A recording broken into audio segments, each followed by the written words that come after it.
Sir सुनाई नहीं दे रहा।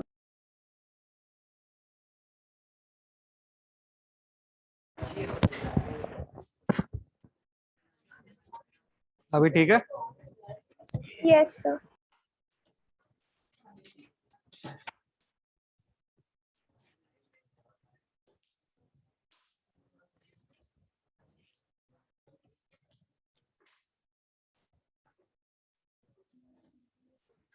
क्या था पता?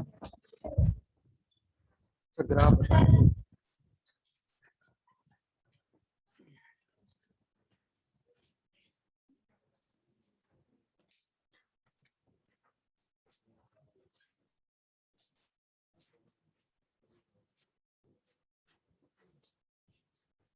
नॉन ओमिक कंडक्टर के लिए V versus I graph plot करना था, यही था ना? तो इसमें दो ऑप्शन दिए थे, दोनों में से कौन सा होगा? दो बताए थे ना कि दो पॉसिबिलिटी है, एक या तो ऐसा हो सकता है या फिर इस तरीके का हो सकता है। इसमें कौन सा होगा, पहला वाला या दूसरा वाला? पहला वाला होगा। अगर V versus I graph plot करोगे तो ये किसके लिए प्लॉट करते हैं? सेमीकंडक्टर के लिए। या कोई भी अगर डायोड होगा उसका ग्राफ कैसा आएगा? इस तरीके का आएगा, यानी जो भी ग्राफ इधर से आएगा वो इस तरीके का होगा। यहाँ पे V is equal to I R वाला रिलेशन फॉलो नहीं कर रहा। जो भी V is equal to I R वाला रिलेशन था जो ओम्स ने दिया था, ओम्स लॉ को ये वैलिड, ठीक है।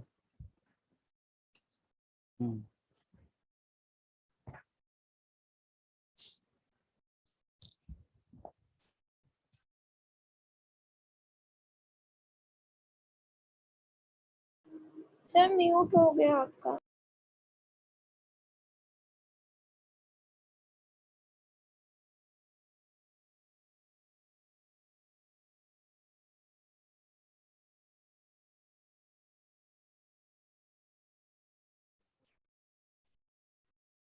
अभी ठीक है?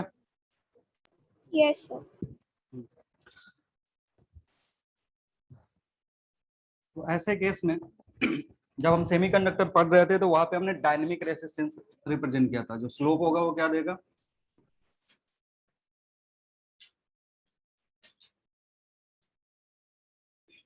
डायनेमिक रेसिस्टेंस देगा, क्योंकि हर पॉइंट पे स्लोप अलग अलग आएगा और रेसिस्टेंस की वैल्यू चेंज होगी।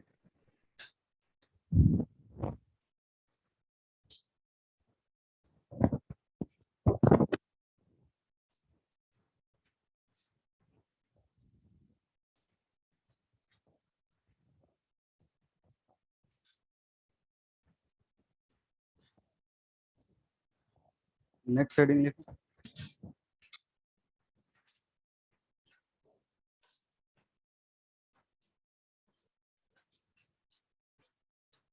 Electrical power and electrical energy.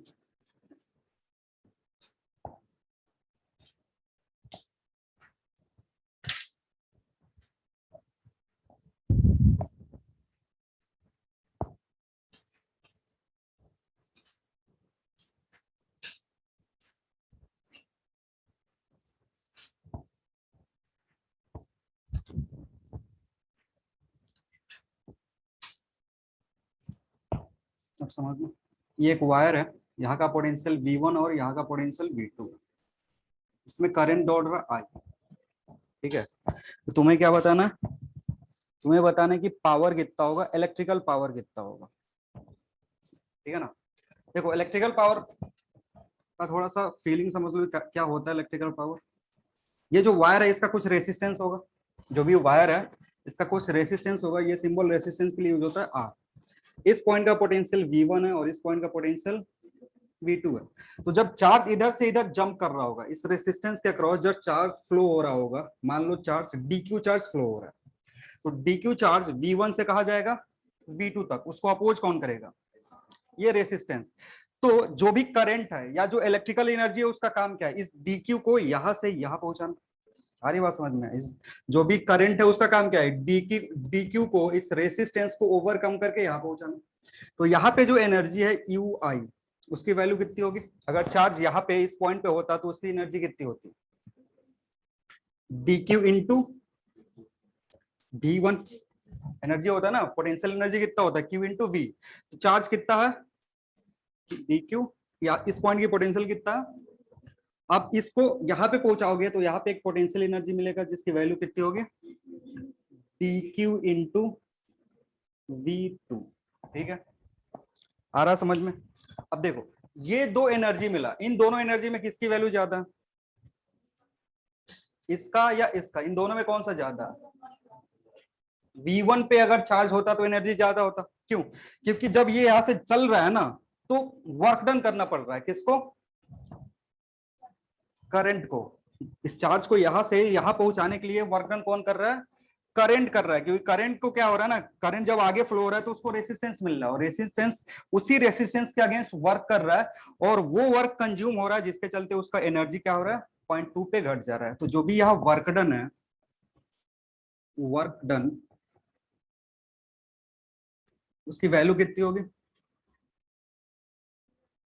UF minus UI, क्योंकि वर्क डन इलेक्ट्रिकल एनर्जी के रेस्पेक्ट में निकालोगे तो नेगेटिव आएगा, फाइनल माइनस इनिशियल करोगे तो क्या आएगा, नेगेटिव आएगा। नेगेटिव वर्क डन हमेशा क्या रिप्रेजेंट करता है कि सिस्टम काम कर रहा है। यहाँ सिस्टम कौन है, सिस्टम करंट को ले रहा है, करंट काम कर रहा है, तो करंट के चलते अगर वर्क डन निकालोगे तो वो नेगेटिव आएगा, मोड लगा दोगे पॉजिटिव आएगा।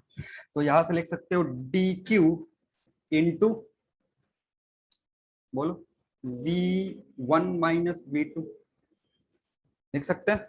चार्ज कॉमन है, कॉमन करके बाहर निकाल लो, और यही जो वर्क डन होगा ना ये इलेक्ट्रिकल एनर्जी होगा।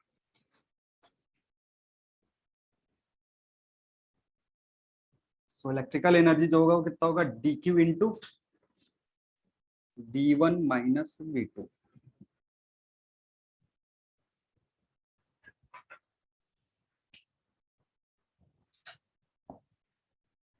सर वो V2 माइनस V1 नहीं होगा, V2 माइनस V1 होगा, तो मॉड लगाया हमने, देखो यहाँ मॉड लगा हुआ इधर इधर, क्योंकि वर्क डन जब यहाँ से कैलकुलेट करोगे ना, work done by electrical energy, work done by current, तो वो नेगेटिव आएगा, क्योंकि वर्क क्या कर रहा है, कंज्यूम हो रहा है। कंज्यूम कौन कर रहा है, ये रेसिस्टेंस। तो रेसिस्टेंस जो एनर्जी कंज्यूम कर रहा है वो किसके यहाँ से आ रहा है, इलेक्ट्रिकल एनर्जी से आ रहा है। इसलिए इलेक्ट्रिकल एनर्जी जब निकालेंगे तो नेगेटिव आएगा, मॉड लगा के उसको पॉजिटिव कर रहे हैं, क्योंकि हमें बस वैल्यू से मतलब, हमें ये पता है कि वर्क डन हो रहा है, एनर्जी घटेगा। तो ई यहाँ पे क्या लिख सकते हो, देखो ये जो dq है ना, इसको करंट के टर्म में लिख सकते हो। यहाँ जो I होगा वो एक्चुअली में क्या होता है, dq by dt। So dq की वैल्यू अगर लिखने होगी तो ऐसे लिख सकते हो, I इंटू dt। क्लियर है। तो ये चीज जब लिखोगे तो I into dt V1 minus V2, ये क्या है, dt टाइम में करा गया वर्क है।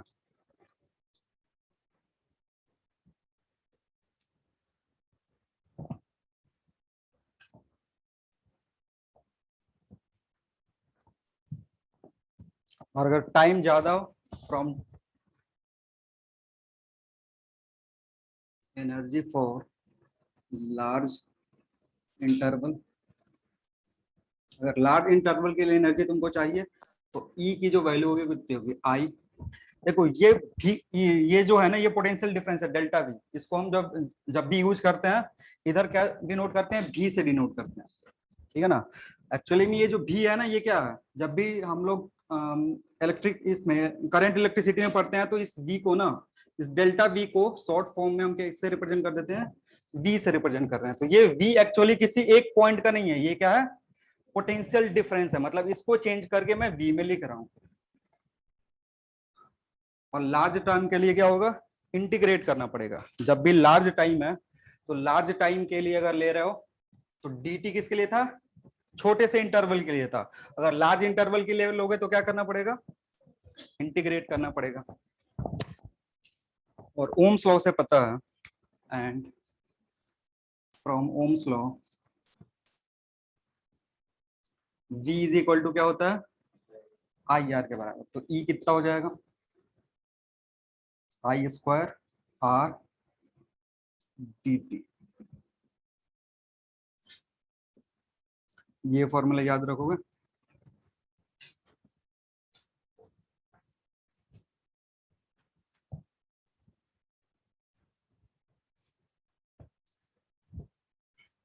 और जब करंट कांस्टेंट होता है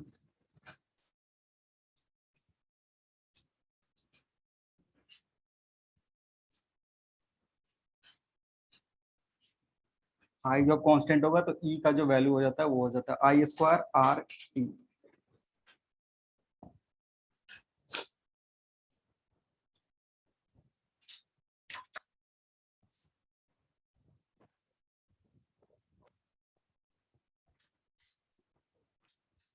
जब सवाल में करंट टाइम का फंक्शन देगा तो यहाँ से यूज करेंगे, और जब करंट कांस्टेंट दे देगा जैसे 10 एम्पियर 20 एम्पियर तो सीधे यहाँ वैल्यू पुट करो, स्क्वायर करो रेजिस्टेंस और टी से मल्टीप्लाई करो। टाइम देगा, जब भी तुमसे एनर्जी पूछ रहा होगा तो बोलेगा कि current is flowing for 10 minute या 10 सेकेंड या 20 सेकेंड, ऐसा कुछ ना कुछ बता के रखेगा। तो ये तुम्हारा इलेक्ट्रिकल एनर्जी हो गया। इलेक्ट्रिकल पावर कैसे निकलेगा?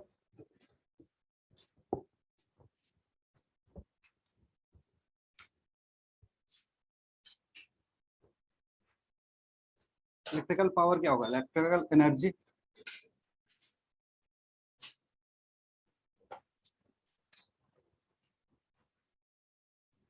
Divided by time. तो अगर टाइम से डिवाइड करोगे तो पावर जो होगा that will be I square R या फिर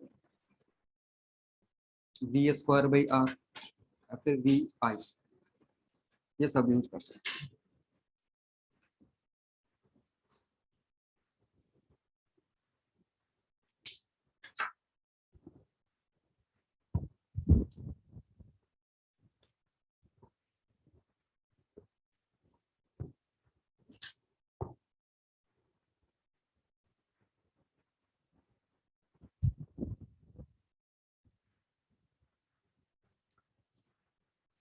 और यहाँ पे अगर आई कांस्टेंट होगा तो पावर कांस्टेंट होगा, आई चेंज होगा तो उसके लिए हम average power instantaneous power define करते हैं, जो कि हम अल्टरनेटिंग करंट में पढ़ेंगे। सवाल लिखना।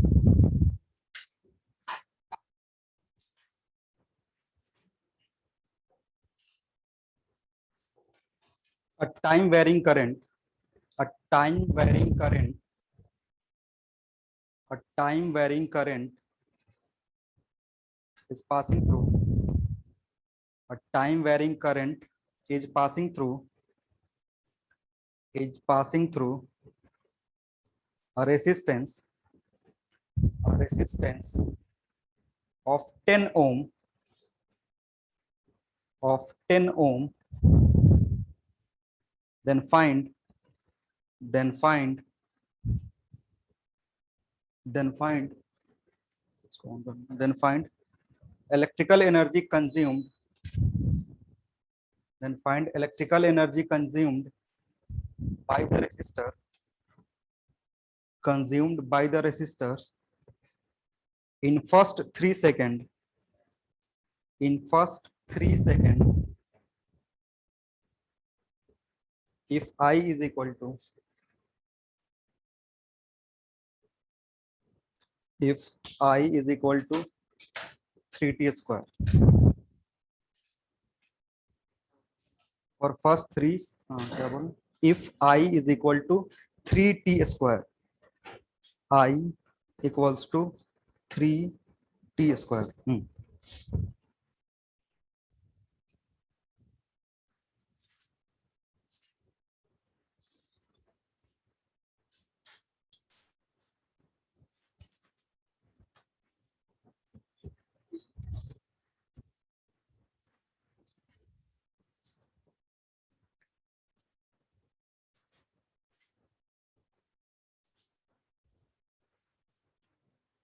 कितना 370 क्या 270 क्या 27 आर की वैल्यू पुट कर आर पुट कर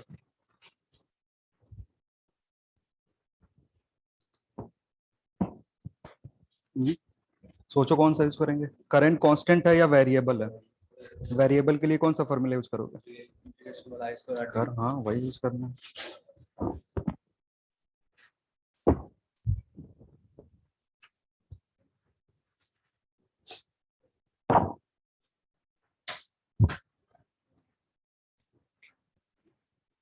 देखो यहाँ जो ई का फॉर्मूला था इंटीग्रेशन आई स्क्वायर आर डी टी, इसको यूज करेंगे। ठीक है, और कहाँ से कहाँ तक बोल रहा है, 0 से 3 सेकंड में। फर्स्ट 3 सेकंड में कितना एनर्जी कंज्यूम करेगा रेसिस्टेंस, वो बताना है तुमको।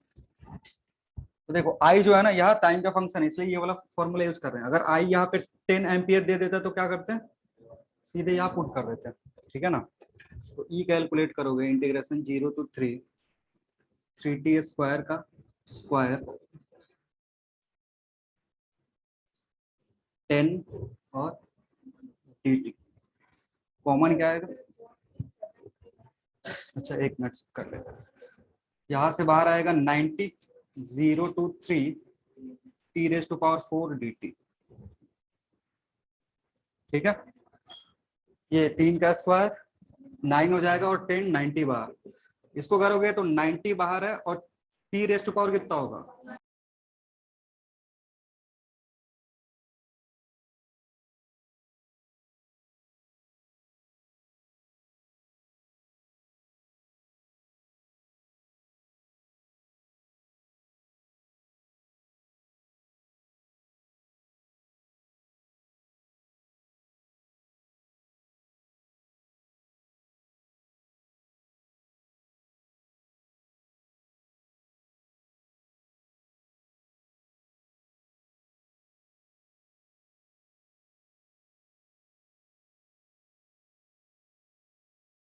सर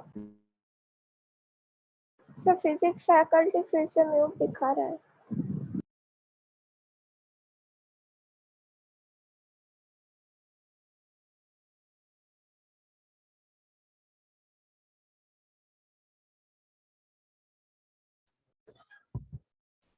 भी ठीक है। Yes sir.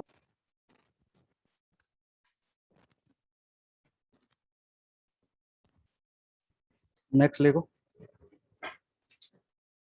factors on which factors on which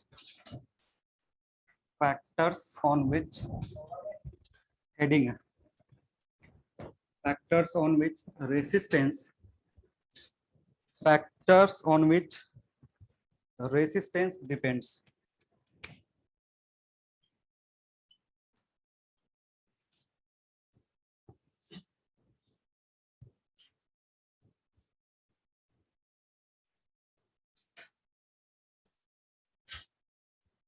देखना, resistance depends on following factors, resistance depends on following factors,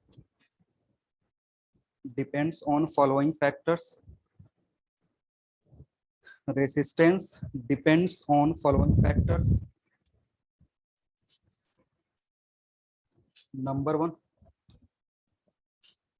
cross section area of conductor, length of conductor,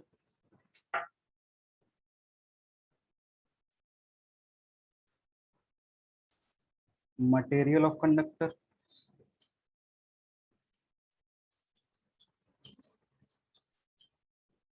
and fourth one, temperature।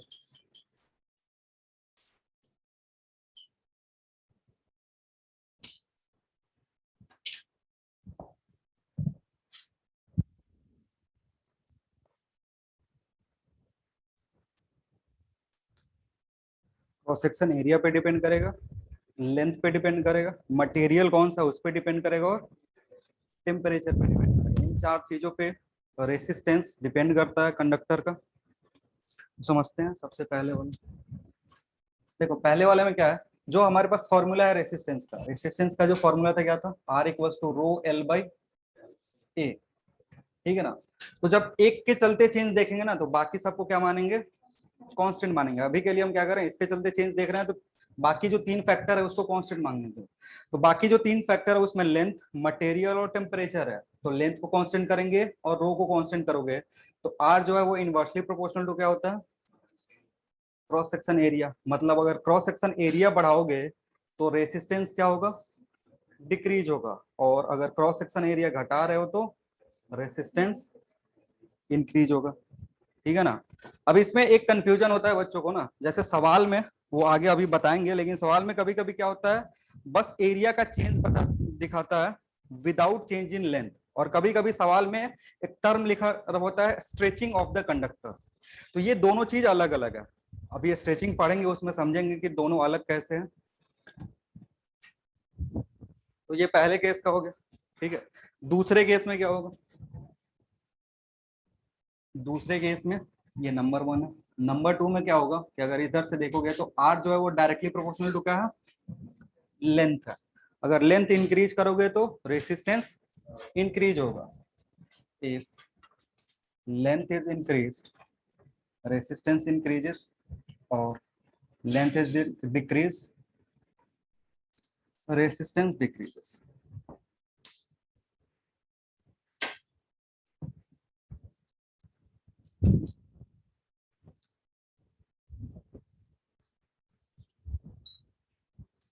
और जब हमने length के साथ change देख रहे हैं तो अगेन हमने क्या क्या कांस्टेंट माना है, रो एंड एरिया को कांस्टेंट माना है, ठीक है। रो रेसिस्टिविटी है जिसको कांस्टेंट कर रहे हैं, नीचे नोट में लिखना stretching of wire, stretching of wire, stretching of wire, stretching of wire. Wire को जब स्ट्रेच करेंगे तब क्या होगा, स्ट्रेच करना समझते हो ना, खींच के उसका लेंथ इंक्रीज कर रहा है।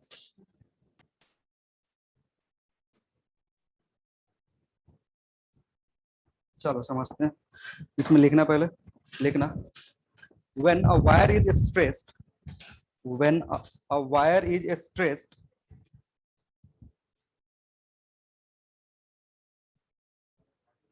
stressed, S-T-R-E-T, stressed, T-R-E-C-H-E-D, stressed, हाँ, अरे कुछ भी लिख लो, stressed, its volume and its volume and its volume and resistivity, its volume and resistivity is considered to be constant.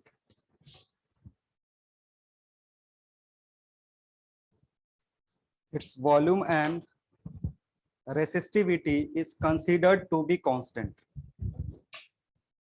ठीक है, क्या क्या कांस्टेंट रखेंगे, वॉल्यूम को और रेसिस्टिविटी को, ठीक है ना। रेसिस्टिविटी कांस्टेंट रख रहे हैं, रेसिस्टेंस कांस्टेंट नहीं रख रहे। तो समझो अब क्या होगा, एक वायर था जिसका इनिशियल रेसिस्टेंस R1 है, इसका जो लेंथ है वो L1, और क्रॉस सेक्शन एरिया जो है वो A1 है। इसको हमने स्ट्रेच करा, स्ट्रेच करने के बाद लेंथ बढ़ गया, L2 हो गया, और जो क्रॉस सेक्शन एरिया है वो A2 हो गया, और रेसिस्टेंस क्या हो गया, R2 हो गया। अब हमें इन दोनों के बीच में रिलेशन निकालना है, R1 और R2 के बीच में। क्या अभी कंपोजिट वायर है कहाँ, हाँ कनेक्ट करेंगे तब होगा ना, पैरेलल में भी नहीं है, एक एक की वायर है उसका दो कंडीशन। अरे देखो ये एक वायर था, इसी को स्ट्रेच करके इस कंडीशन में ला दिए हैं, पैरेलल वायर कुछ नहीं है, अपने मन से कुछ भी इमेजिन मत करो।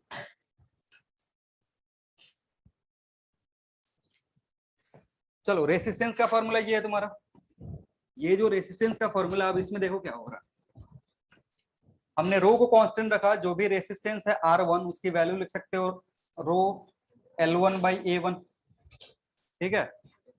और R2 जो है वो कैसे लिख सकते हो, R2 equals to rho L2 by A2। Rho constant है, साथ ही साथ एक और चीज कांस्टेंट था, वॉल्यूम। तो A1 L1 बराबर किसके होगा, A2 L2 का। जो भी वॉल्यूम है ना, इसका वॉल्यूम कितना होगा, cross section area into length. तो वॉल्यूम अगर V1 निकालोगे तो इसकी वैल्यू A1 इंटू L1, यहाँ V2 अगर निकालोगे इसका कितना होगा वॉल्यूम, ठीक है। और जब स्ट्रेचिंग करते हैं तो वॉल्यूम को क्या मानते हैं, कांस्टेंट, वॉल्यूम कांस्टेंट मानते हैं, रो कांस्टेंट मानते हैं। तो ये दोनों अगर इक्वल, ये तीन रिलेशन हमारे पास है।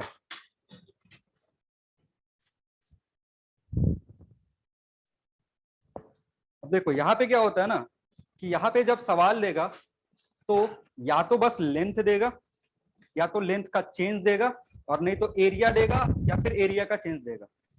मतलब लेंथ और एरिया एक साथ नहीं देता।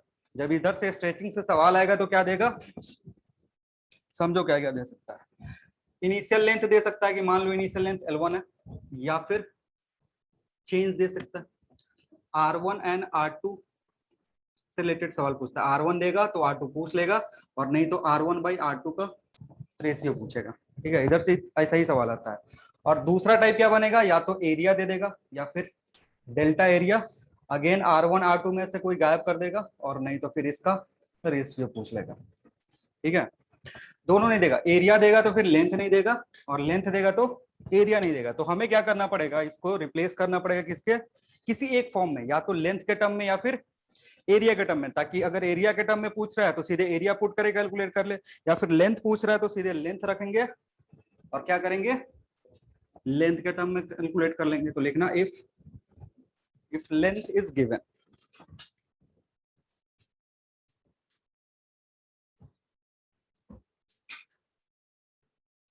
अगर लेंथ गिवन है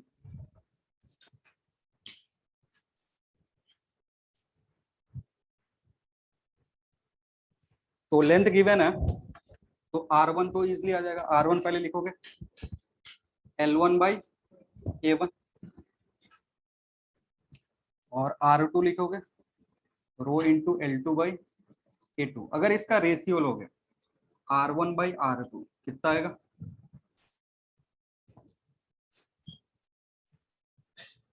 L1 A2 divided by L2 A1 आएगा।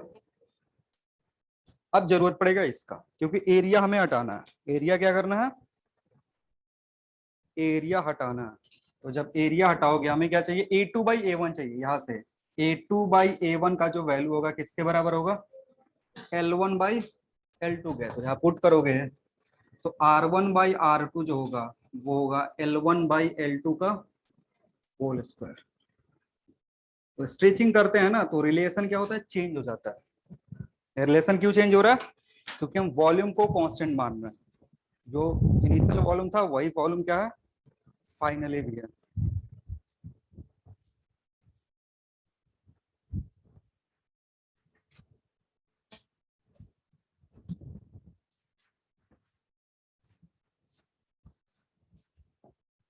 इसमें नीचे लिख सकते हो that is R is directly proportional to L square. और ये तभी यूज करेंगे जब क्या होगा, स्ट्रेचिंग होगा। स्ट्रेचिंग होता है तभी रेसिस्टेंस लेंथ के स्क्वायर के प्रोपोर्शनल होता है।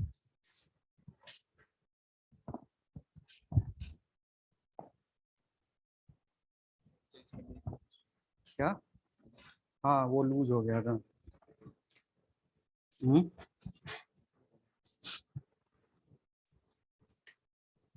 एरिया का खुद से कैलकुलेट करो। इफ लिखना, हेडिंग लिख लो, if area is given, if area is given,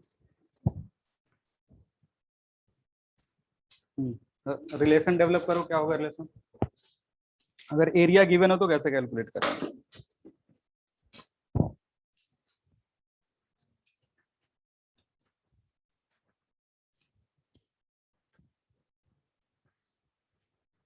जैसे जैसे अभी लेंथ के लिए सॉल्व करे थे वैसे ही तुमको एरिया के साथ सॉल्व करना है।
इनवर्स रिलेशन आ रहा है? अरे करे हो नहीं। तो इसका मतलब क्या है, जो रेसिस्टेंस है वो क्या होगा, एरिया के स्क्वायर के इनवर्स के ऊपर, इनवर्स पे डिपेंड करेगा, ठीक है ना, क्योंकि जो भी चीज है यहाँ तक सेम चीज रहेगा, जो भी कैलकुलेशन है ना, यहाँ तक जो भी चीजें रहेंगी वो क्या रहेंगे, सेम। यहाँ चेंज क्या होगा ना, अब हम किसको रिप्लेस करेंगे, लेंथ को रिप्लेस करेंगे, क्योंकि इस बार क्या दिया हुआ है, एरिया गिवन है। तो एरिया गिवन है, इसको चेंज करोगे तो ये हो जाएगा A2/A1 होल स्क्वायर, यानी जो भी रेशियो है वो कुछ इस तरीके का आएगा। और यहाँ से क्या पता चलेगा, जो भी रेसिस्टेंस है वो है inversely proportional to area square. Again सवाल में जब स्ट्रेचिंग गिवन होगा तब ये यूज करेंगे, अगर स्ट्रेचिंग नहीं गिवन है, कुछ और दे दिया कि अगर एरिया चेंज हो रहा है, बस एरिया चेंज हो रहा है या बस लेंथ चेंज हो रहा है, तो किधर से सोचेंगे, पहले वाले कंडीशन से सोचेंगे। ठीक है, लिखना है एक सवाल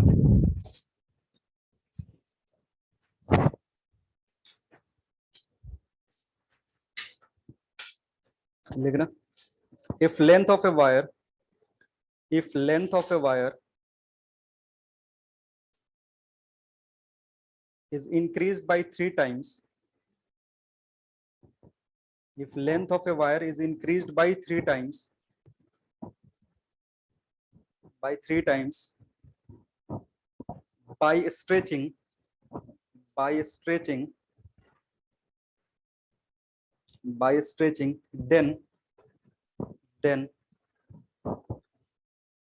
ratio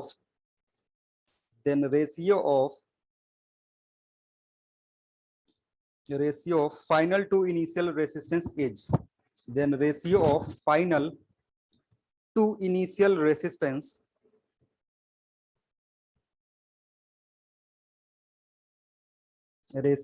final to initial resistance is, calculate करो।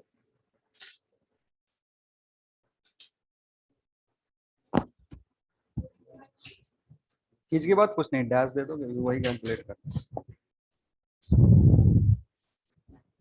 9 सवाल ठीक से पढ़ो। R2/R1 फाइनल टू इन, हाँ ठीक है। और भी कुछ है सवाल में?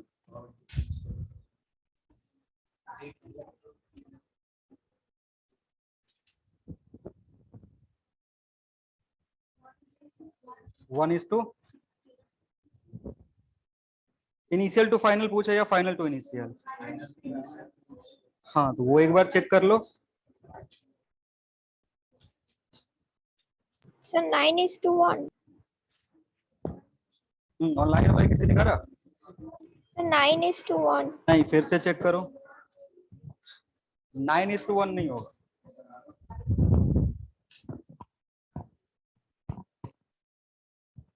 और ये जो गलती हो रहा है ना, ये कॉमन गलती है, ये सब करते हैं। हाँ कॉमन गलती है, सब करते हैं।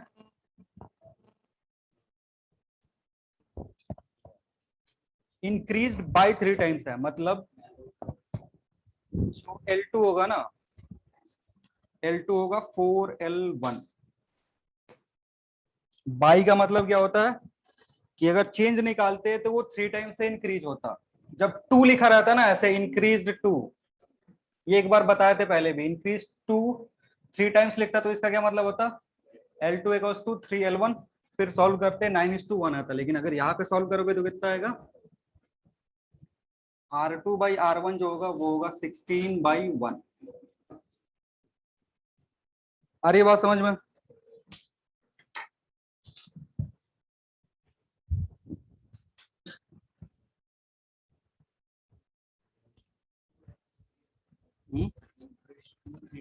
टू 3 टाइम्स होता तो 9:1 होता। अगर सवाल में ऐसे ही में if length of wire is increase to 3 times लिखता तो क्या करते, बस 3 लिखते। लिखना, एक और सवाल है देखो,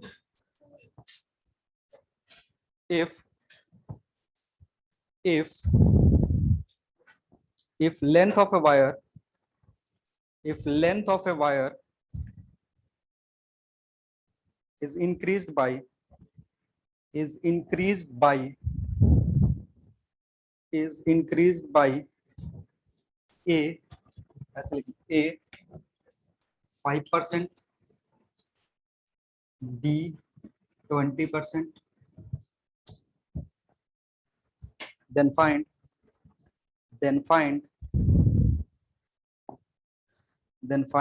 percentage change in resistance, then find percentage change in resistance,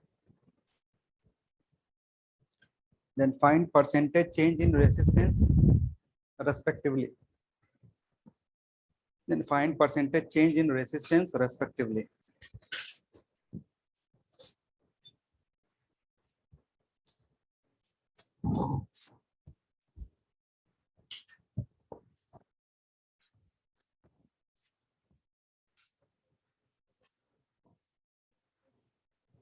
तो सेम ही होगा सर, 5% ही तो रहेगा सर रेजिस्टेंस। दूसरे वाले 5% रहेगा। सर 5 में 5 मतलब रेस्पेक्टिवली जितना है। नहीं, चेक करो फिर से।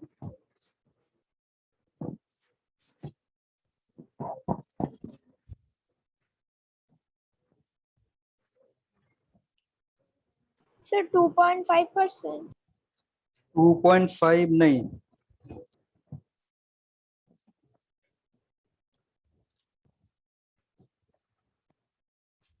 सर 10.25%। किसका? 5% का। 10.25 कहाँ से लाया? जो पॉइंट वाला टर्म है वो कहाँ से ला रहे हो? नहीं सर 10%।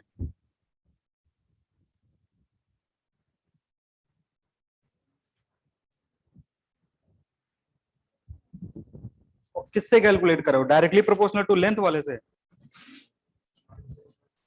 या हाँ फिर सर। एल स्क्वायर वाले से कैलकुलेट कर रहे हो?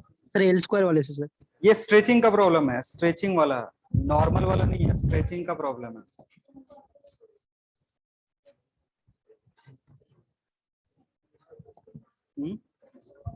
किसका? 40 वाले का, पहले वाले का 5% से इंक्रीज नहीं।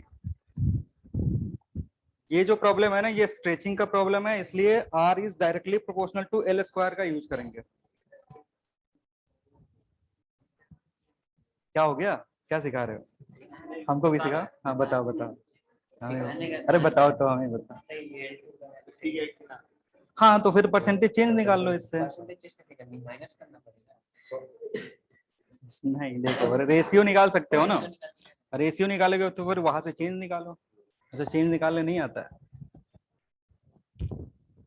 चलो देखो, समझते हैं क्या कैलकुलेट।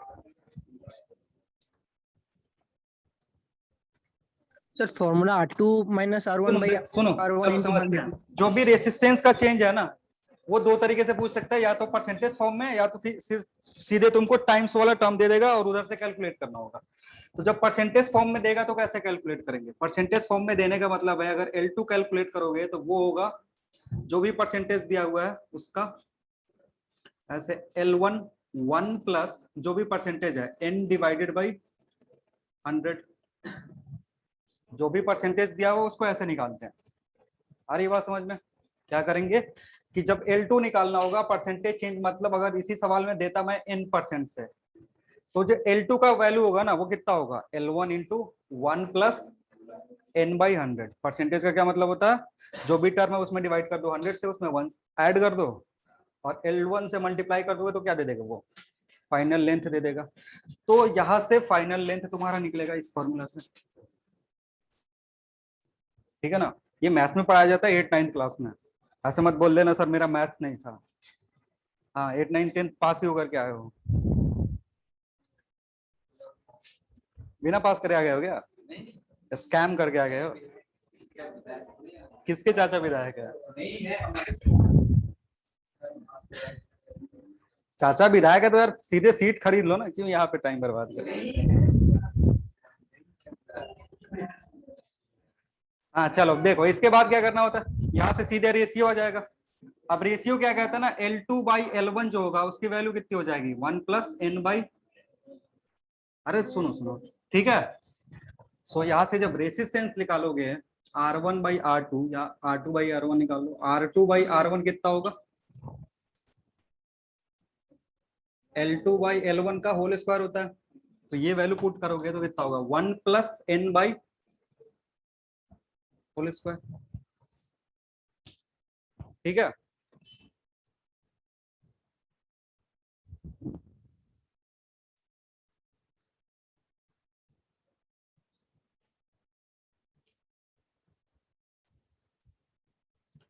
अब देखो तुमको क्या निकालना है, तुमको यहाँ पे निकालना परसेंटेज चेंज। परसेंटेज चेंज का क्या मतलब होता है, डेल्टा आर परसेंटेज का मतलब होता है R2 - R1 divided by R1। Percentage change का क्या मतलब होगा, ये मतलब है परसेंटेज चेंज का मतलब है R2 जो आया, जो इनिशियल था डिवाइडेड बाई इनिशियल। तो इसको ऐसे लिख सकते हो ना, R2 - R1 -1। बोलो, लिख सकते हो। तो ऊपर वाले को थोड़ा सा मॉडिफाई करोगे, फ्रॉम 1, 1 कौन है, ये है, यहाँ से R2 माइनस क्या हो गया, -1 कितना हो जाएगा, 1 माइनस सॉरी 1 n/100 n² -1। बोलो जल्दी,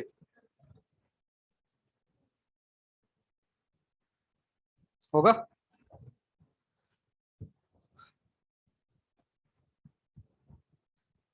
अब इधर वाला जो टर्म है ना, वो है डेल्टा आर।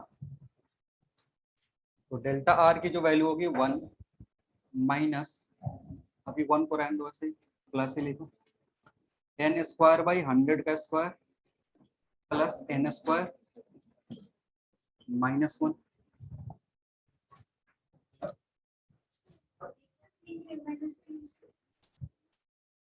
वही तो कर रहे हैं, 2 यहाँ पे हो, क्या कर दिए,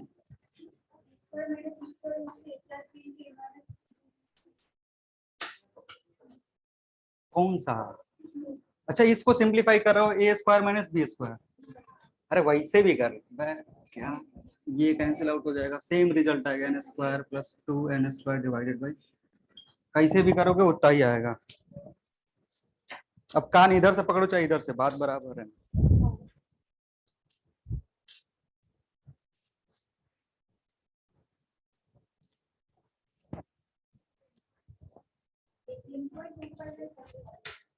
अच्छा इधर सॉरी ये हटा देना, यहाँ स्क्वायर नहीं होगा,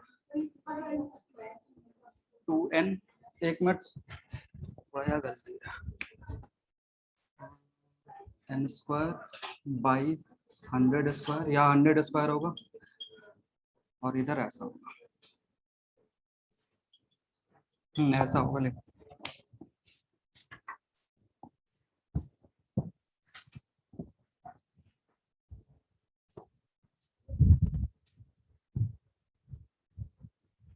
जब परसेंटेज निकालोगे तो 100 से मल्टीप्लाई करना होगा, जो भी ये टर्म है इसमें क्या करना पड़ेगा, 100 से इधर मल्टीप्लाई करना पड़ेगा। तो 100 से मल्टीप्लाई करोगे तो डेल्टा आर परसेंटेज जो होगा that will B n²/100 + 2 × n, ये फॉर्मूला। अब n की जो भी वैल्यू दोगी यहाँ से निकल जाएगा, n 5% रखो या फिर 10% रखो, 20% रखो, कुछ भी रखो, यहाँ से क्या होगा, इजीली कैलकुलेट कर सकते हो। तो एक ने बताया था ना कुछ 10.25, पहले वाले का सॉल्व करोगे तो कितना आएगा, 10.25 आएगा।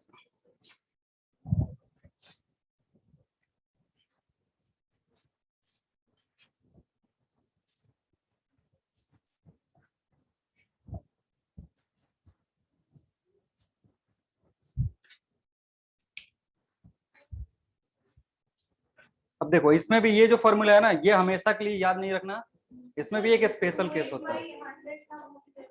कौन सा,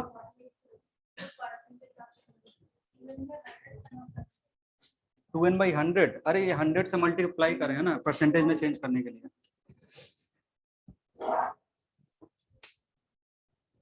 ये डेल्टा आर है, डेल्टा आर इतना आया, परसेंटेज में चेंज करेंगे, 100 से मल्टीप्लाई करें तो 100 यहाँ से गया, 100 इधर से गया, तो यहाँ 100 बचा, इधर कुछ नहीं बचा। तो अगर पहले के लिए सॉल्व करोगे, पहले n की वैल्यू कितनी है 5%, 5% रखोगे तो 10.25 के आसपास आएगा। दूसरे के लिए एन कितना 20%, तो उसके लिए डेल्टा आर परसेंटेज कितना आएगा 44% आएगा। ठीक है ना। तो देखो ये फॉर्मूला तभी याद करेंगे जब जो भी परसेंटेज चेंज है ना लेंथ का वो ग्रेटर देन 5% हो। ये फॉर्मूला कब यूज करेंगे जब परसेंटेज चेंज इन लेंथ कितना दिया हुआ हो ग्रेटर देन 5% हो, और 5% से कम है ना तो इतना करने का जरूरत नहीं है। स्पेशल केस ये बोलता है when percentage change in length is less than 5%, then delta r percent is equal to 2 into n।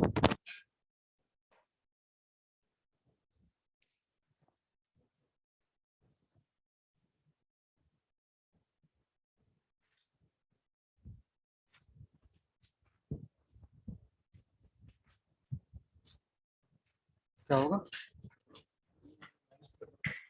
नहीं डिक्रीज नहीं कर रहे हैं, लेस देन बोलना। हाँ डिक्रीज नहीं होता ना, लेंथ डिक्रीज करोगे तो बस आर वो आर नेगेटिव में आ जाएगा, मतलब रेसिस्टेंस डिक्रीज होगा। तो परसेंटेज चेंज जो होता है वो नेगेटिव में आएगा, तो नेगेटिव का कोई ऐसा मतलब नहीं है था ना कि परसेंटेज चेंज अगर लेंथ में 0.5% है तो डेल्टा आर बताओ क्या करते हैं।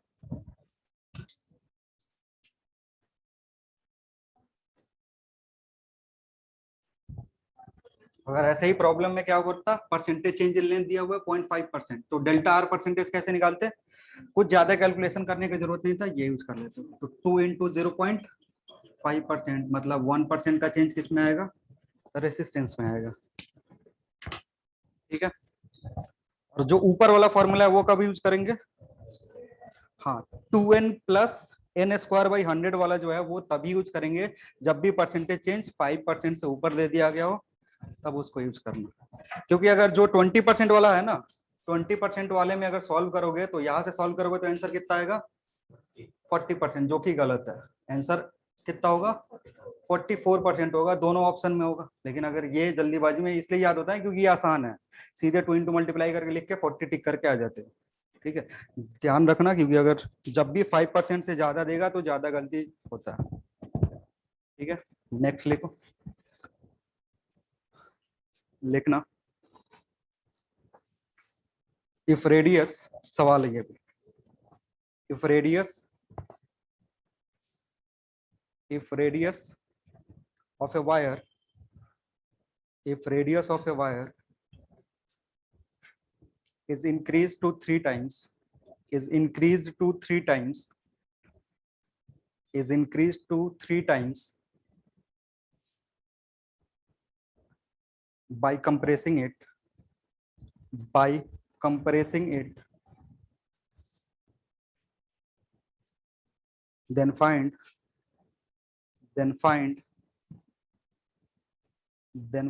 ratio of,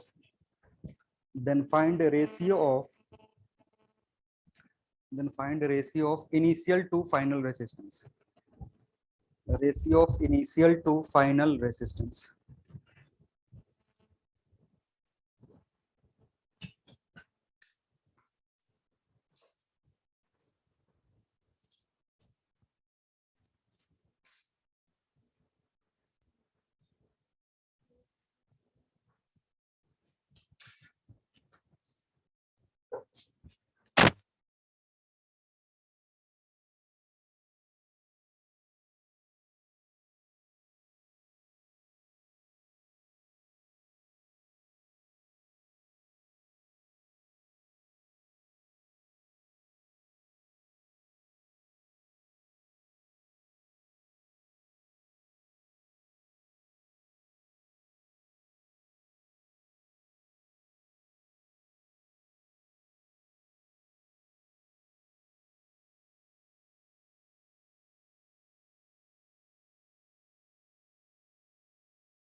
सर सुनाई नहीं दे रहा।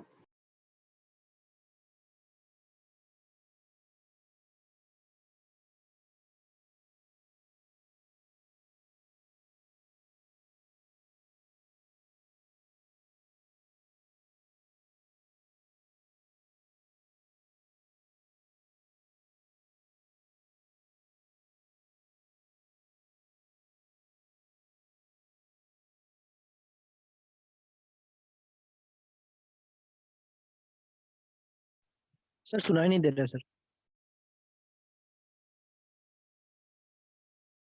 देखो ये कंसेप्ट है और ये क्या है, फॉर्मूला। और कंसेप्ट बराबर किसके होता है, फीलिंग के बराबर होता है। फीलिंग एक बार आ जाता है ना तो जाता नहीं है, फीलिंग अगर आ गया तो फिर। और तुम लोग किसके पीछे पड़े रहते हो, फॉर्मूला के पीछे। फॉर्मूला जो है ना वो चलते चलते ऐसे रोड पे चलते चलते नहीं दिख जाता है कुछ खूबसूरत सा, जो उसी इंस्टेंट तक रहेगा, 5 मिनट बाद क्या होगा, गायब हो जाएगा। और ये जो कंसेप्ट है ना ये बचपन में जनरेट होता है, तो तुम लोग कहीं और जनरेट कर लिए हो, तो फिजिक्स वाला कंसेप्ट आ ही नहीं पाता है, वो फीलिंग मैच नहीं कर रहा है तुम्हारा। तो इधर रख के अरे R1 R2 इधर देखो ना, ये मेन चीज है। वो क्यों हम पेन बर्बाद कर रहे हैं भैया, ये लिखने के बाद ऐसे लिखे थे ना A2/A1 का होल स्क्वायर, इसके नीचे क्या जरूरत था लिखने का, R is inversely proportional to, ये लिखने का क्या मतलब था। अरे कुछ तो मतलब होगा, एक लाइन अपना इतना इतना नहीं लिखते तो एनर्जी बचता थोड़ा सा, जिसको कहीं और वेस्ट कर सकते थे। तो ये लिख रहे हैं तो ये समझो भाई, अब लगे पड़े हो सर, आप गलती लिख रहे हो, गलती लिख रहे हो। करो कैलकुलेट करो, अब तो करो, कितना होगा, रेडियस 3 टाइम से इंक्रीज हुआ है ना, बस पुट कर दो। 2 है या बाई है, वो एक बार चेक कर लेना, 2 और बाई में बड़ा कंफ्यूजन होता। R1 था, 3 R2 था, 4 करोगे 1/, कितना 81। अब जो भी सवाल पूछ रहा होगा इनिशियल टू फाइनल और फाइनल टू इनिशियल, उसके अकॉर्डिंग रिवर्स कर देना, बात खत्म। ठीक है,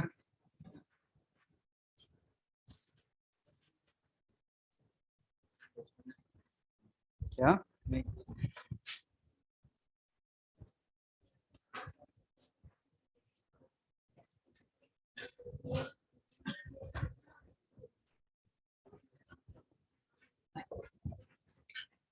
देखो, नीट वाले वो कंसेप्ट सोच रहे हो सर, कंसेप्ट का जरूरत ही नहीं है हमें, हमें तो खाली फॉर्मूला का जरूरत है। आधे नीट वाले तो, आधे क्या 90% नीट वाले यही सोचते हैं कि सर हमें किसका जरूरत है, फॉर्मूला का जरूरत है, फॉर्मूला लेकर के हम पास हो जाएंगे, लेकिन हो नहीं पाते हैं। खाली फॉर्मूला रटने से ना नहीं पास हो, पता ही नहीं चलेगा अप्लाई क्या करना है। 200-300 फॉर्मूला रट लिए और सवाल आ गया, पता चल रहा है 300 में नहीं, परमुटेशन कॉम्बिनेशन लगाओगे ना तो 300 सवाल के बहुत सारे, क्या क्या हो जाएगा, पूरा तो बोलो। पॉसिबिलिटी देखो उसने सही सही पकड़ा है।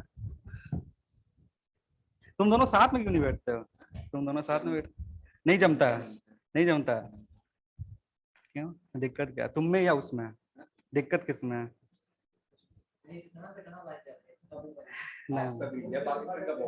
नहीं नहीं वो नहीं, देखो वो बैठा वहां पे है लेकिन कांटेक्ट बनाने की कोशिश कर रहा है तुमसे बीच बीच में, सबके साथ चलता है नहीं तो फिर उसमें कुछ दिक्कत है। नेक्स्ट लिखो, effect of temperature, next heading है effect of temperature, effect of temperature, effect of temperature on resistance, effect of temperature on resistance.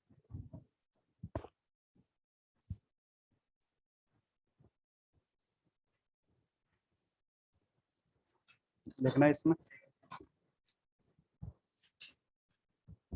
लिखो fractional change in resistance, fractional change in resistance, fractional change in resistance, fractional change in resistance is directly proportional to, is directly proportional to, directly proportional to change in temperature, is directly proportional to change in temperature. ठीक है, देखो अब थोड़ा सा याद करोगे ना expansion वाला चीज, जिसमें बोले थे फ्रैक्शनल चेंज इन लेंथ किसके बराबर होता है, टेम्परेचर चेंज के, या फिर सरफेस में क्या बोलते हैं, fractional change in surface directly proportional to change in temperature, या फिर वॉल्यूम के केस में थे delta V by V is directly proportional to what, delta T. वैसे ही अगर रेसिस्टेंस के केस में है ना तो दिखता है delta R by R is directly proportional to what, और ये क्या है, फ्रैक्शनल चेंज इन रेसिस्टेंस, और ये क्या है, चेंज इन टेम्परेचर। तो जो भी साइन है, ये साइन ऑफ प्रोपोर्शनलिटी हटाओगे तो क्या आएगा, कांस्टेंट, और उस कांस्टेंट को क्या बोलते हैं,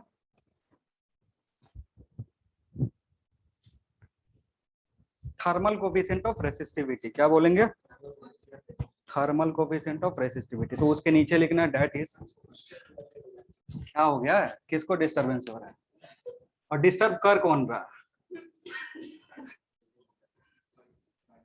नीचे लिखना है दैट इज, अरे परेशान नहीं करो, अभी बायोलॉजी क्लास है ना इसके बाद। हाँ तो बचा के रखो ना एनर्जी, क्यों वेस्ट कर रहे हो, आ जाता है।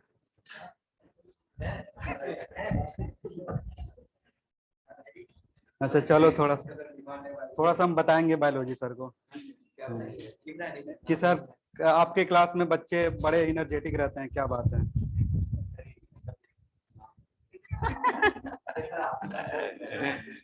चलो देखो, अब बकवास नहीं, देखो इधर, और इधर डेल्टा टी है, और अल्फा को क्या बोलते हैं,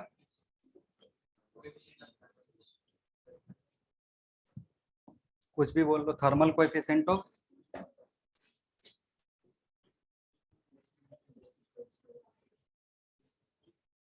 रेसिस्टिविटी। देखो अब इसको थर्मल कोएफिशिएंट ऑफ रेसिस्टेंस क्यों नहीं बोलना, तो होता क्या है ना कि जब टेम्परेचर चेंज करते हैं तो उसके चलते रेसिस्टिविटी चेंज होता है। जो फॉर्मूला था ना आर का, वो क्या था, rho equals to L by A, L और ए को कांस्टेंट रख रहे हैं, अब रो में चेंज देखना है। ठीक है, तो रो का चेंज जो है ना वो दो तरीके से हो सकता है, एक तो टेम्परेचर चेंज करके और एक एन चेंज करके। ठीक है ना, एन और टी चेंज करोगे तो क्या होगा, रो चेंज होगा, और एन चेंज करने के लिए तुमको मटेरियल चेंज करना पड़ता है। एन चेंज करने के लिए क्या करना पड़ेगा, मटेरियल। वो एक दिया था ना, एक और एक कंडीशन था, जिससे एक फैक्टर था जिसमें क्या होता, मटेरियल पे रेसिस्टेंस डिपेंड कर रहा था, तो मटेरियल वाला काम इधर है। अब रो टेम्परेचर पे भी डिपेंड करता है, क्योंकि टेम्परेचर, ये जो अब इसको लिख रहे थे एक टर्म इसमें आया था टाउ, जिसको क्या बोलते हैं, relaxation time. Relaxation time temperature पे डिपेंड करता है, वही टर्म इधर दिख रहा है, इसलिए इसको थर्मल कोएफिशिएंट ऑफ क्या बोलना, रेसिस्टिविटी बोलना। तो जब इसको सिंप्लीफाई करोगे ना, सिंप्लीफाई करने के बाद आता है formula R2 equals to R1, directly simplified form लिख रहे हैं, R1 1 plus alpha delta T, या फिर डेल्टा टी को थोड़ा सा सजा करके ऐसे लिख सकते हो, T2 माइनस T1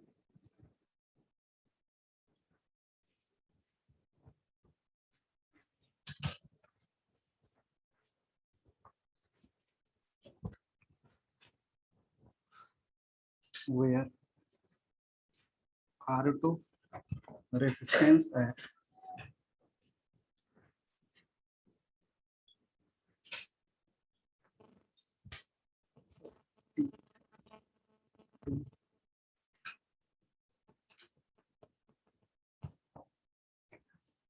अच्छा जो भी बात कर रहा है ना इस बार अब खड़ा करके उससे पूरे क्लास से बात करने को बोलेंगे। अकेले आपस में एक दो लोग बात करके एंजॉय करते हुए गलत बात है ना, सबको एंजॉय करना है। मेरा भी तो मन होता है ना एंजॉय करने का, इधर आ ही नहीं रहा, पूरा पहुंचाओ इधर तक, कान तक आना चाहिए। ऐसे फुसुर फुसुर कान, वो लगता है मच्छर पीछे बिन, मच्छर या मक्खी। तुम बड़े खुश लग रहे हो यार, क्या बात है, हम चेक करा लो यार, हमको देख के खुश हो रहे हो। अल्फा का यूनिट क्या होगा, अल्फा का यूनिट क्या होगा,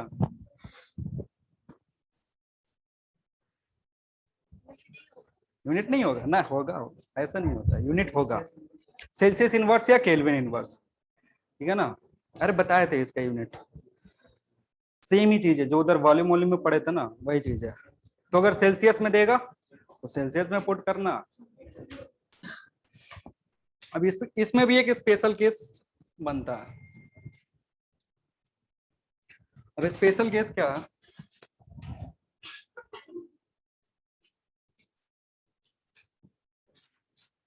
if alpha at t equals to 0 degree Celsius is given.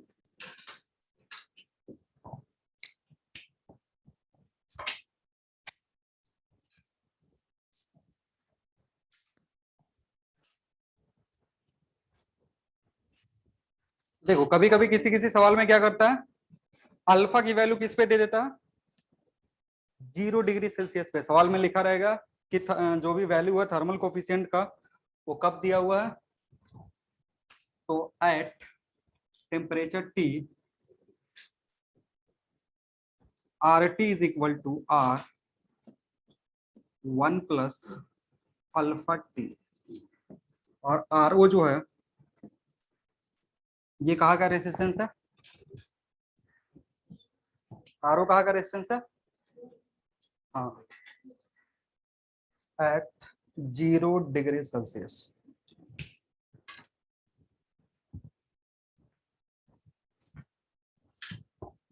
ये जो फॉर्मूला है ना, इसमें कोई बाउंडेशन नहीं है, जहां का टेम्परेचर दिया हुआ का रेजिस्टेंस, टेम्परेचर T2 का रेजिस्टेंस, अल्फा कांस्टेंट है। इस प्रॉब्लम में अल्फा क्या है, कांस्टेंट है, किसी भी टेम्परेचर पे लो कोई दिक्कत नहीं है। लेकिन यहाँ पे सवाल में अगर ऐसा दे दिया कि अल्फा कहाँ का है, T equals to 0 degree Celsius का दिया हो ना, तब ये फॉर्मूला यूज करेंगे। और अगर तुम्हें किसी और टेम्परेचर पे रेसिस्टेंस दिया हुआ है तो फिर उसको पहले कन्वर्ट करके R0 निकालेंगे। ठीक है, जैसे सवाल देखो, सवाल दे दिया, लिख लो, एक लिखना, if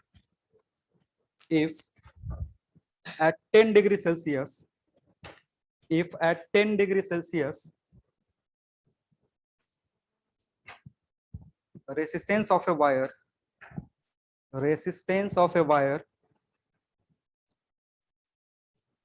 is 100 ohm,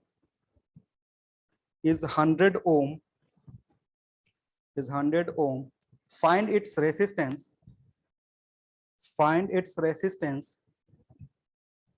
at 20 degree Celsius, at 20 degree Celsius,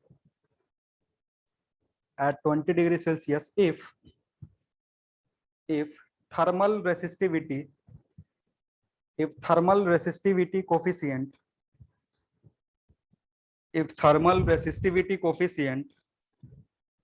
at 0 degree Celsius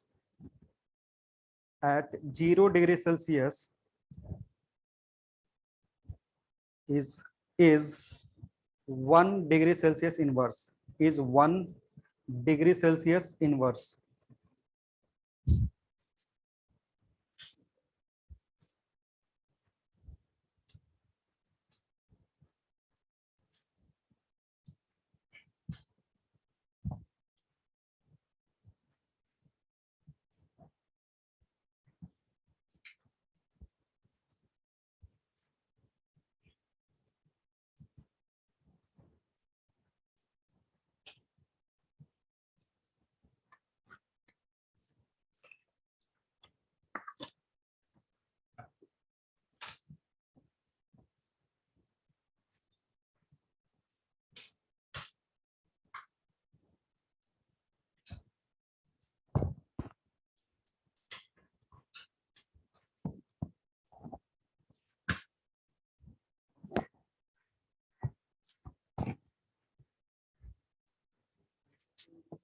कितना, एक मिनट आ रहा है।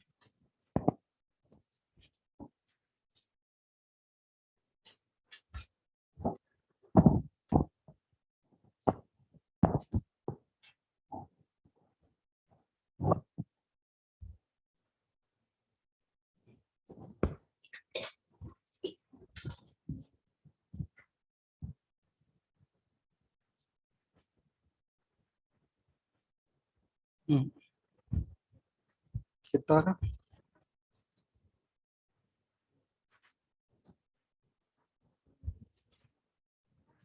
अल्फा का वैल्यू 1,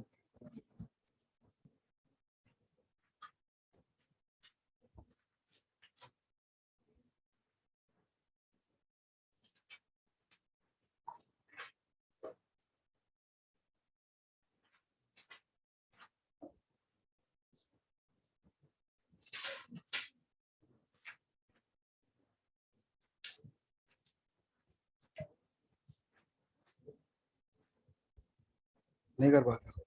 100 ओम, हाँ नहीं वो 100 ओम पे के लिए नहीं है।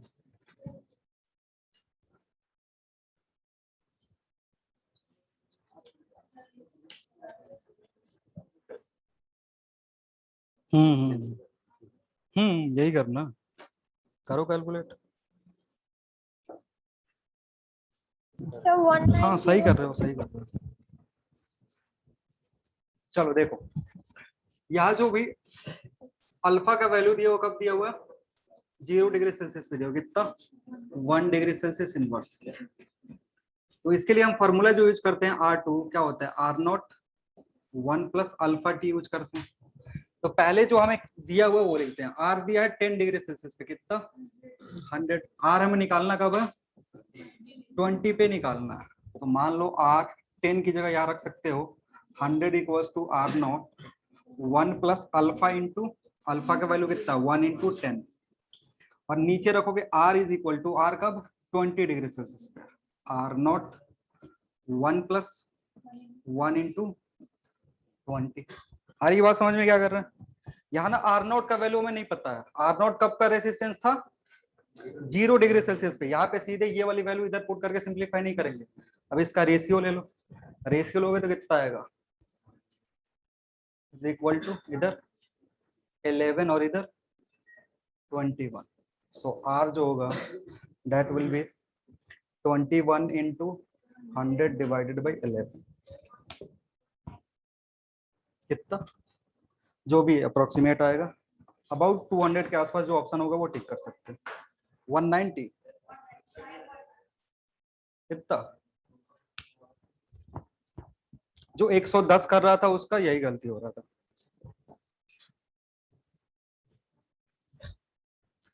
नॉर्मल मेथड से सॉल्व करोगे तो कितना आंसर आएगा इसका, 1100।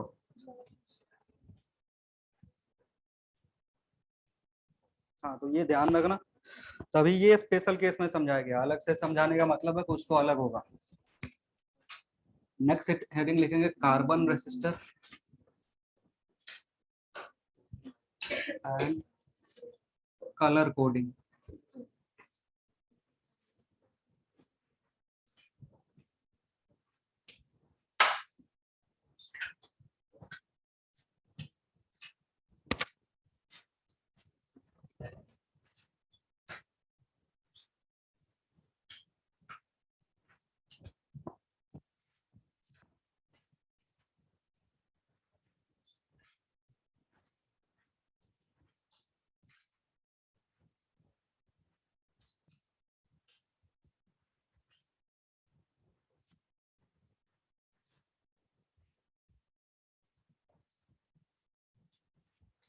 लिखना carbon resistor is made of, carbon resistor is made of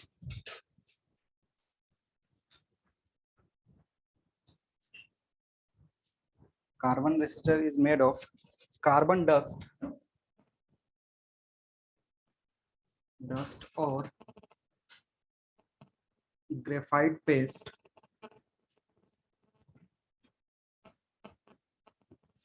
carbon dust और ग्रेफाइट पेस्ट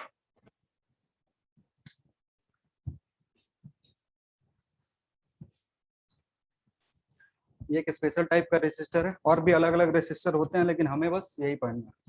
इसका सिंपल सा स्ट्रक्चर होता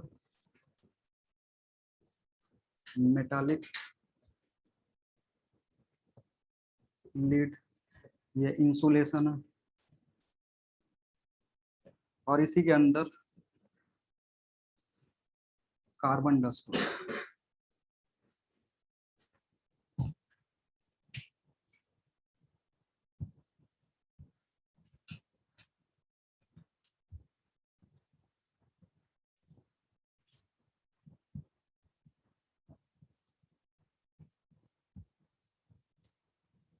जो भी टीवी लैपटॉप या बाकी सारी चीजें उसमें ये सब यूज होता है, छोटा छोटा रेजिस्टेंस होता है।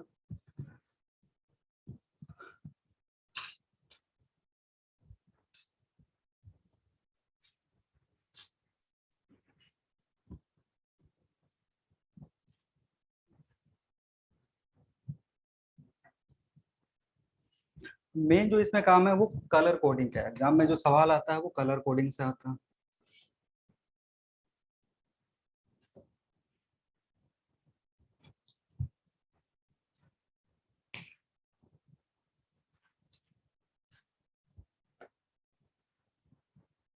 देखना, color bands are used are used are used to specify are used to specify are used to specify value of resistance value of resistance are used to specify value of resistance of carbon resistor of carbon resistor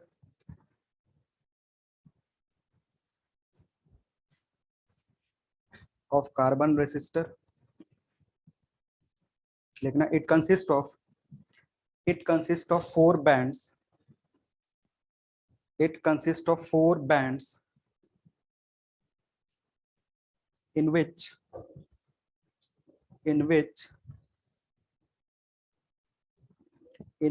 first two digits in which first two bands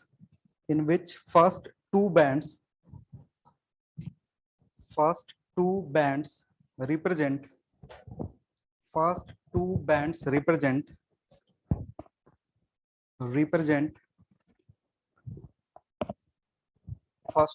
digit represent first two digits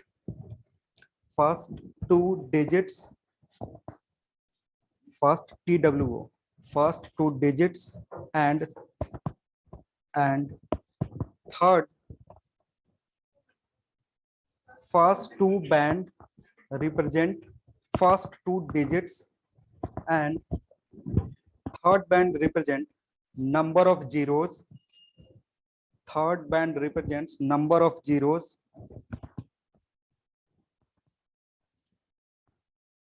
Full stop. Last band represent tolerance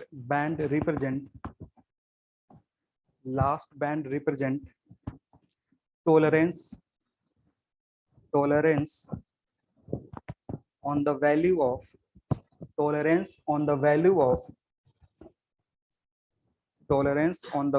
resistance. Tolerance on the value of resistance.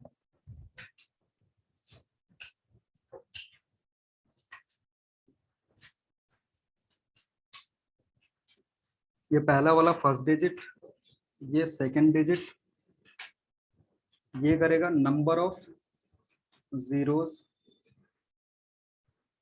और इसका काम क्या होता है, tolerance बताता है।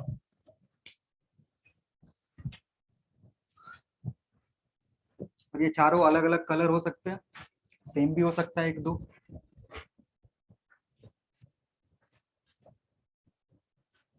तो colour दिया हुआ है तो उस कलर के कोरस्पॉन्डिंग एक नंबर देते हैं हम।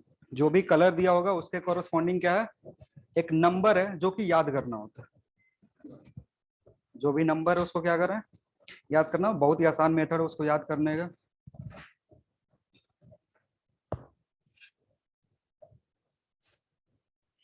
याद है किसी को?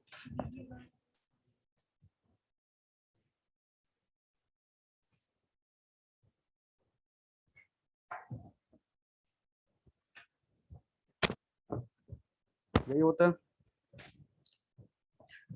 देखो इसमें क्या होता है ना, ये वाला तो याद ही है, विवग्योर वाला। विवग्योर में आई गायब होता है, इधर क्या होगा, आई गायब होगा, ऊपर ऐड हो जाता है बीबी और नीचे GW। बस बाकी सेम चीज है। 7 जो पहले रटे थे उस 7 में से क्या करना है, एक हटा देना है। और एक हटाने के चलते 2 ऊपर इंट्रोड्यूस होगा और 2 नीचे इंट्रोड्यूस होगा। ऊपर इंट्रोड्यूस करेंगे बीबी और नीचे GW। अब बी के कोरोस्पॉन्डिंग नंबर क्या होता है, 0 1 2 3 4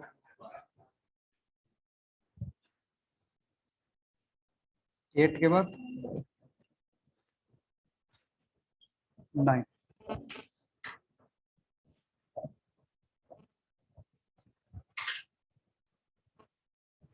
अरे कुछ भी चलाओ, दोनों एक ही साथ बंद कर देते हो।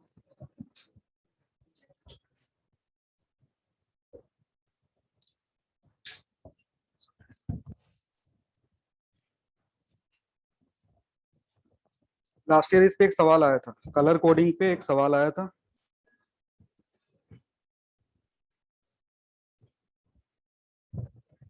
यहाँ से 4 नंबर बड़े आसानी से आते हैं। पहला वाला ब्लैक है और ब्राउन ब्लैक है। अच्छा 3 भी है ना, तो कंफ्यूज हो रहे हो।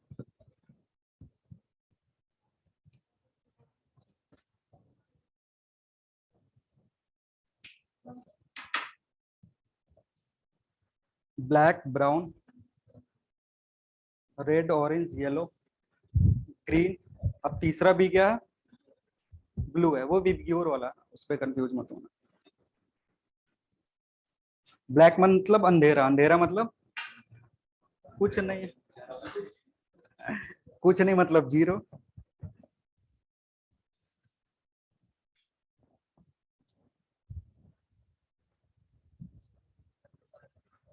हाँ तो ये जो होता है ना, ये सब जो यूज होगा, ये यूज होता है स्टार्टिंग के 3 के लिए। ये जो भी दिया हुआ है, इस पे से कोई 3 उठा करके कहा दे देगा, इधर रख देगा। ठीक है ना, कोई 3 उठा करके क्या कर देगा, इधर। अब हमें सोचना होता है टॉलरेंस के लिए। टॉलरेंस के लिए ज्यादा दिक्कत नहीं, उसके लिए बस 3 ही है, सिल्वर, गोल्ड और तीसरा कुछ नहीं। और कुछ नहीं का मतलब होता है 20%, ये बहुत घाटा वाला है। 10% और ये 5%। कलर, टॉलरेंस,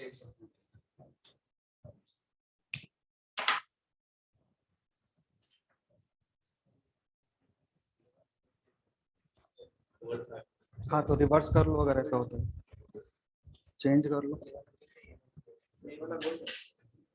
कौन सा? वो ग्रे है यार, अरे भाई बड़े कंफ्यूज लग रहे हैं। ये जी ग्रे है। एक सवाल लिखो।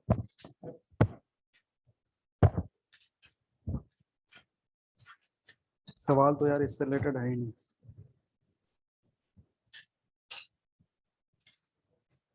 हाँ वो चेंज कर लेना, वो यहाँ पे सॉरी ये उल्टा लिखा हुआ, इधर 10 होगा और इधर 5 होगा। गोल्ड, सिल्वर, नो कलर ऐसा होता है।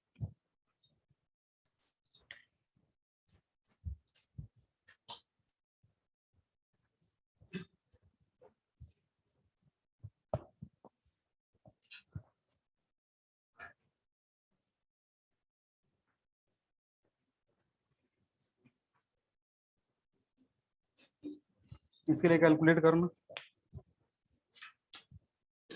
RGOG के लिए कैलकुलेट करो कितना होगा।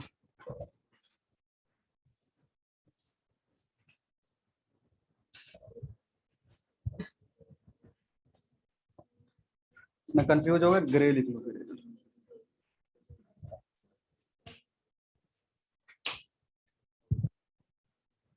रेड है, ग्रे है, फिर ऑरेंज है, और लास्ट वाला जी में कंफ्यूज नहीं होना, उसके लिए बस एक ही ऑप्शन है गोल्ड का, और कोई ऑप्शन नहीं है। लास्ट जो जी है ना, वो कौन सा कलर होगा?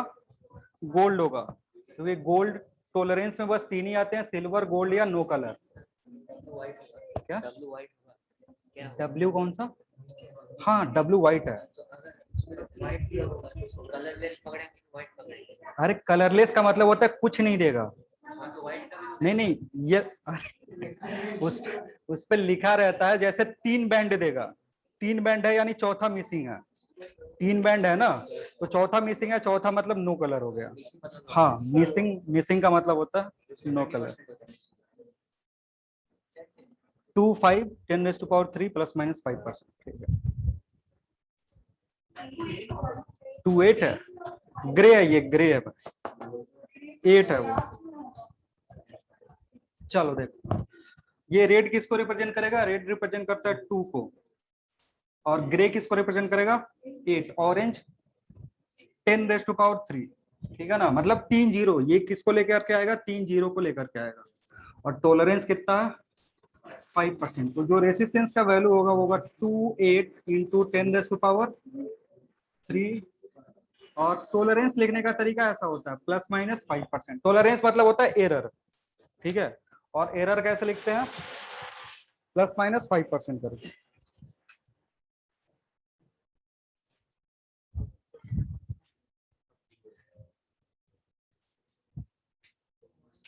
और इधर कंफ्यूजन हो रहा है ना, तो इसे लिख ही लो भैया, सारे लोग परेशान हो। Black, brown, red, orange, yellow, green, blue,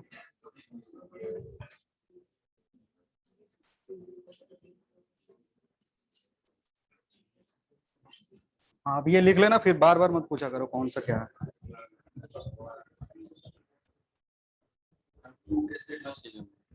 क्या दिक्कत है, नहीं उतना नहीं आता है, उतना समझ में नहीं आता। कहा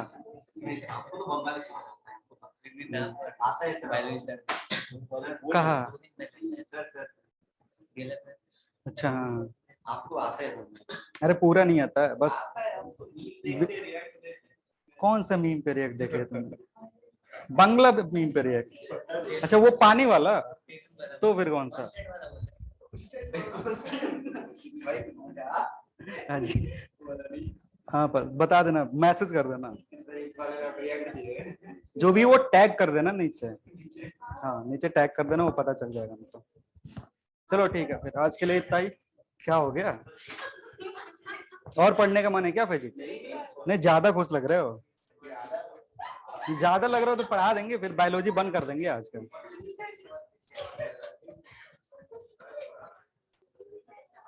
लिखो नेक्स्ट हेडिंग लिखो, कॉम्बिनेशन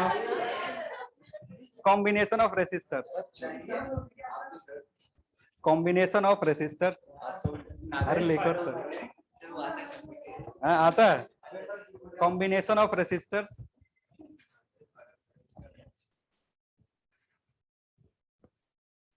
अरे 5 मिनट का टॉपिक है ये।